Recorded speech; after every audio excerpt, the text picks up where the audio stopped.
తీన్మార్ మల్లన్నను పల్లి బఠానీ అమ్ముకునేవారంటూ కించపరిచిన కేటీఆర్ బహిరంగ క్షమాపణ చెప్పాలని నిరుద్యోగ జేఏసీ చైర్మన్ మానవతా రాయ్ డిమాండ్ చేశారు. కేటీఆర్ వ్యాఖ్యలను నిరసిస్తూ యూనివర్సిటీలో కేటీఆర్ దిష్టిబొమ్మను దహనం చేశారు. ఉస్మానియా యూనివర్సిటీలో చదువుకున్న ఎంతో మంది ఉన్నత స్థానంలో ఉన్నారని గుర్తు చేశారు. కేటీఆర్ మాటలు ఓయూ విద్యార్థులను అవమానించినట్లు ఉన్నాయంటూ ఆగ్రహం వ్యక్తం చేసిన మానవతా రాయ్ వెంటనే విద్యార్థులకు బహిరంగ క్షమాపణ చెప్పాలని డిమాండ్ చేశారు.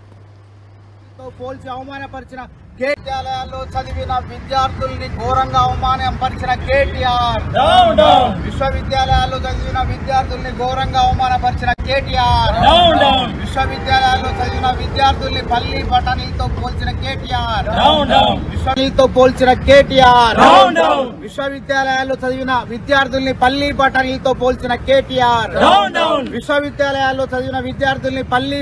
ఈరోజు నిరుద్యోగ జేఏసీ ఆధ్వర్యంలో ఉస్మానియా యూనివర్సిటీ ఆర్ట్స్ కళాశాల వద్ద కేటీఆర్ గారి యొక్క దిష్టిబొమ్మను దగ్ధం చేయడం జరిగింది. కేటీఆర్ గారు బేషరతుగా వెంటనే ప్రభుత్వ యూనివర్సిటీల్లో, ప్రభుత్వ కళాశాలల్లో, ప్రభుత్వ పాఠశాలలో చదివినటువంటి విద్యార్థులకు బేషరతుగా పట్టభద్రులకు క్షమాపణ చెప్పాలని చెప్పేసి మేము డిమాండ్ చేస్తున్నాం. అంటే మీకు అంత లోకువయ్యారా? ప్రభుత్వ యూనివర్సిటీలో, ప్రభుత్వ పాఠశాలలో చదివే వాళ్ళు అంటే బిట్స్ పిలానీ వాళ్లే గొప్పవాళ్ళ? ఎక్కడ గొప్పవాళ్ళయ్యారు చెప్పండి? ఉస్మానియా, కాకతీయ, ఇతర ప్రభుత్వ యూనివర్సిటీలో చదివిన వాళ్ళు ప్రభుత్వ ఉద్యోగులుగా కానిస్టేబుల్ దగ్గర నుంచి, ఎస్ఐ దగ్గర నుంచి, సిఐ దగ్గర నుంచి, డిఎస్పీ దగ్గర నుంచి ఐపీఎస్ ఆఫీసర్లు, ఐఏఎస్ ఆఫీసర్లు అయ్యారు. వాళ్ళంతా దేశానికి, ప్రజలకు సేవ చేస్తున్నారు.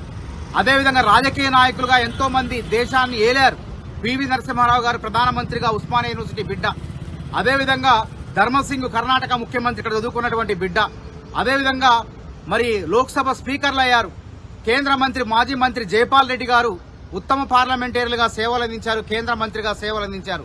విఎస్ రమాదేవి గారు గవర్నర్ గా బాధ్యతలు నిర్వర్తించారు. ఇంకెంతో మంది పేరు ప్రఖ్యాతులు గడించారు. అక్కడ దాకెందుకు? మీ నాయనే మా ముఖ్యమంత్రిగా, తొలి తెలంగాణ ముఖ్యమంత్రిగా ఉస్మానియా యూనివర్సిటీలో ఎంఏ తెలుగు చదువుకున్నటువంటి పూర్వ విద్యార్థిగా, ఒక పట్టభద్రుడుగా మరి ముఖ్యమంత్రి అయ్యిండు. అది గుర్తులేదు? ఆ మాత్రం కూడా గుర్తులేదా మీకు? అందుకే వెంటనే బిట్స్ పిలానీలో చదివిన వాళ్లే కాదు, వాళ్ళు వ్యాపారస్తులు అవుతారు. బిట్స్ పిలానీలో చదివిన వాళ్ళు ప్రైవేటు సంస్థల అభివృద్ధికి తోడ్పడతారు.